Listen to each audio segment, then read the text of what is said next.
Principal tries to fire me, gets fired instead. I was in my mid-20s, fresh out of grad school, and ready to start my teaching career.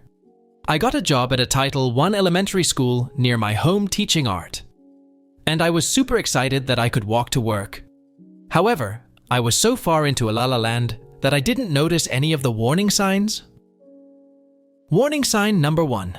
It was a week before school started, and I had called and emailed the school office staff and my principal to ask about getting my keys and badge, so I can start seeing what I needed to do to get ready for the school year. No response, and no answer from either. So I called the district office and asked when and where I could pick up my keys and badge. 2 days before school starts, I get an email from my admin that I should have been more patient and not have contacted the main office about my keys and badge. I finally got everything and was able to get into my room and was horrified with how much I had to get done. Apparently, they had used my room as storage, so it was loaded with tables and desks stacked on top on each other, 8 filing cabinets, and well over 100 chairs stacked all around the room. I managed to clean out the space with help from my awesome custodian. Shout out to all custodians who are the secret backbones in helping teachers get ready for the school year. Hurdle number 1 finished. Warning sign number 2. It's now the day of classes starting, and I haven't been informed of what the schedules are, as in which days I see certain classes and when. So I email my principal, again, asking what the schedule looks like and if there is a digital document that I can print out. I get an email back a few minutes later telling me to stop pressuring and bullying her. I replied, sorry if I was making her feel that way, but it would be nice to know what classes I had and when. This leads to warning sign number 3. It's 8:10 a.m., not 10 minutes after school started, and I finally get my schedule, only to find out that I have 2 classes at the same time. Note, my school isn't huge, but we still had 14 classes serving Kinder 6th to 8th grades, so I was having at least 46 kids in one classroom by myself. Moreover, I had 7 45-minute periods a day and saw every class every day of the week, with only a 30-minute lunch. My lunch was when I was on lunch duty. I asked my principal if there was any way we could adjust the schedule, so I had time to plan and get the classroom ready for the next class, and wouldn't lose instruction time getting things ready, as the new class was coming in. I got yelled at by her with a class waiting outside saying it was my first year teaching, and I didn't know what I needed to just deal with it. Well, I decided not to just deal with it, and I read the teacher's contract for the district. Come to find out, we had a section about classroom size. It stipulated that if you had a class over 30 students, you get to have an educational assistant to help you with the class. I brought this up with my principal after a month and a half of struggling and was, you guessed it, denied and told there was no money in the budget, and I would have to make do without it or quit. Mind you, I am stubborn and determined to make things work with what little I have. But things were rough. In order to prep and plan everything for the next day, make meaningful grades, keep up with referrals, and keep in contact with families. I was having to be at the school from 6 a.m. when the morning custodian arrived, till 9 p.m. when the night janitor was leaving on weekdays, and then also use my weekend time to continue to plan and grade. When I came time for my first teacher evaluation, I was dreading it. However, I got all satisfactory mark from my principal. I was shocked. Little did I know this was a plan she had all along. A few more weeks go past and I've had it. I talk with our union about the double classes and say it's not sustainable, and a classroom my size can't safely fit more than 30 students, let alone 46 students. And they said they would handle it, and other few weeks go by and nothing. It's not the week of Thanksgiving and conferences are over, and I get to not worry about anything for 2 days. So I decided to go to a potluck dinner with some old friends of mine. So here is the best part, and maybe the part that saved my career and even maybe my sanity. I was talking with one of an old acquaintance and his new husband about what teaching job I landed and how the school year was going. I let it slip that even though my students were amazing and had such creative minds, it's frustrating to me that I don't have the time to give to them that they deserve. And with 2 classes at once, it's hard to get around to everyone in the class in just 45 minutes. I noticed the husband raise his eyebrow and ask me what school I worked at. So I told him, what harm could it do? Ladies and gentlemen, and everyone in between. Little did I know I was talking with my principal's supervisor. I found out the next Monday when my admin stormed into my room at 8:05 a.m. to scream and yell at me, threatening to fire me and make sure I never work in education again. I was shocked and confused at the time. However, later that week at our staff meeting, we talk about a change in the schedule and how only on class would be in my class at a time for an hour now, and I would only see them twice a week instead of all 5 days. It was magical. The kids were happier, I was calmed, was able to help each individual student if they needed it, and was able to plan enough throughout the day so I could leave at 4 p.m. Sad to say, my happiness didn't last forever. I noticed my principal stalking my room and coming in non-stop to observe me. It was awkward. I also had a few of my very extroverted students come in quite and unable to focus on work, but when I asked them if everything was okay, they would burst into tears and say, "I don't want you to go."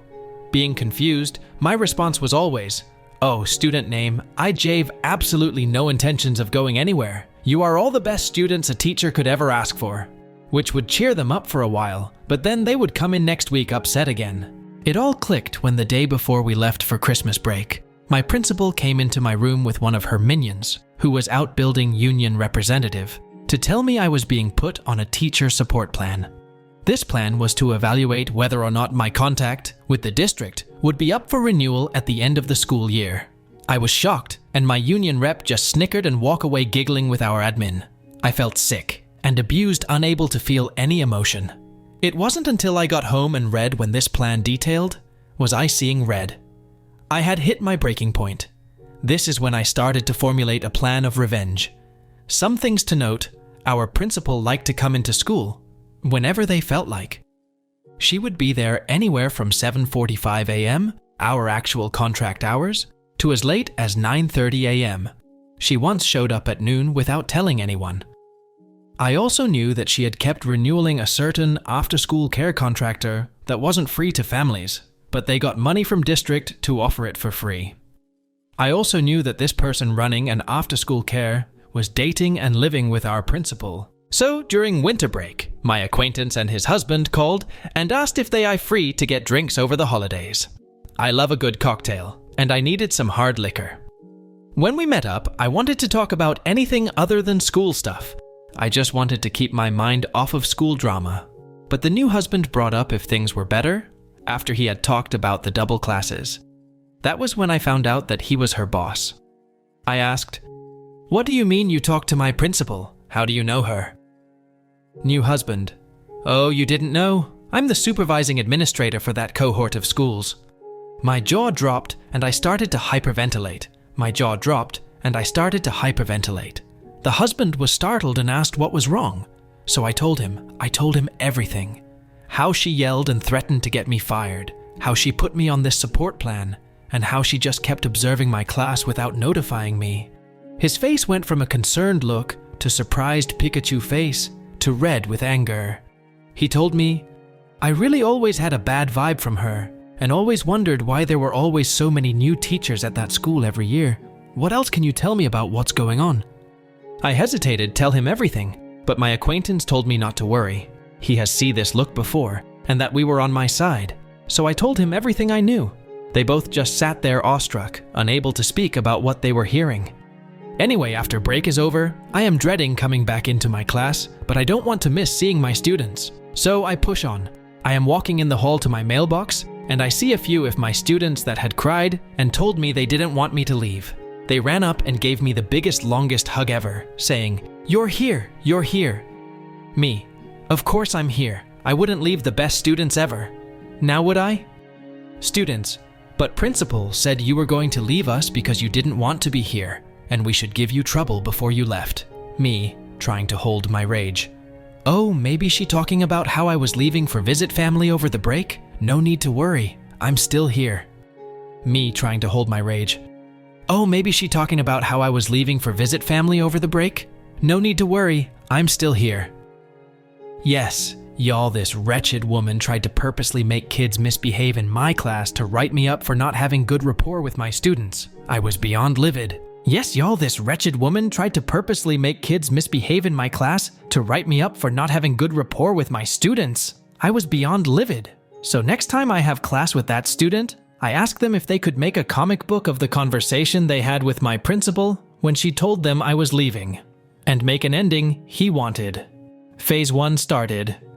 Phase 2, I contacted my boss's boss and told him per my contract, I wanted another admin to accompany my principal's teacher support observations, and I wanted it to be him. He said absolutely, but not to tell my principal just yet.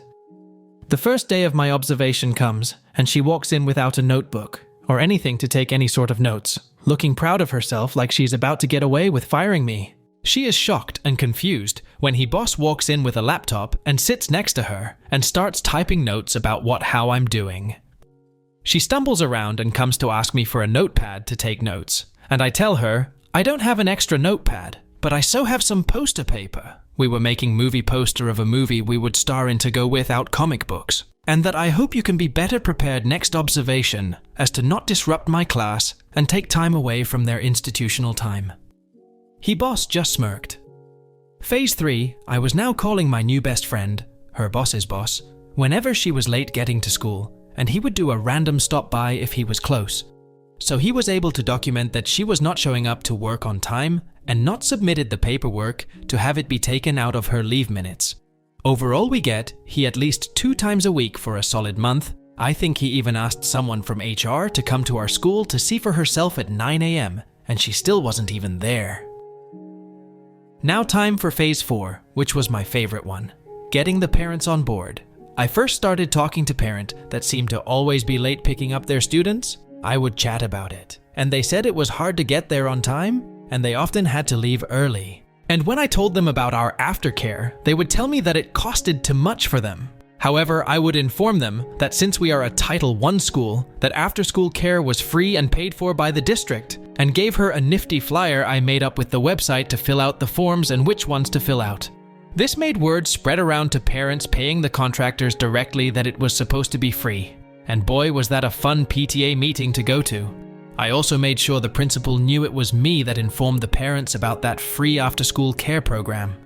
After this, there were countless investigations at our school, with head administration from the central office stopping by our school, auditors and our union finally got involved and tried to play the heroes, victims of this incident. The outcome. The second half of the year was very chill. My new best friend made sure that my teacher support plan was taken off my teaching record, and my principal was not allowed to do my second term evaluations, nor was she allowed to do any informal observations. The after-school care contractor was fired and taken over by one recommended by the district, and my students were making amazing strides in their posters and comics. At the end of the year, when we were getting our assignments, jobs, for next year, my principal made one last attempt to get me to leave and told me, our budget doesn't have the funds for an art teacher next year, and that I might want to see employment elsewhere. I laughed in her face and said, nice try. My position is paid for by a state bond and isn't affected by your budget from the district. If there isn't anything else, I'll be leaving now. And walked out. I could hear her slam her desk and swear up a storm as I closed the door. At the end of the year, I had my one student share his comic book about how the principal told him to give me trouble in class at our school's talent show, leaving the already pissed off parents more pissed that an adult would tell a child to act in such a way. I even think she had a shoe thrown at her when she ran on stage to stop him from finishing his comic. To the surprise of no one, the last day of school she announced on the intercoms after students had left that she would be resigning from our school to move to a different position where she was needed, and that she would miss almost all of us. I came to find out after stalking her on LinkedIn 2 years later that she had to get a job out of the district an hour drive away to get another admin job, but only stayed for a year, and then had to step down to teaching English at a different school in another district the next year. And for those of you wondering how my students' comic book ended, well, the art hero rallied the students against the anger principal to make her see the errors of her ways, but the angry principal could not become happy, so she left, and the power of happiness filled the school once again.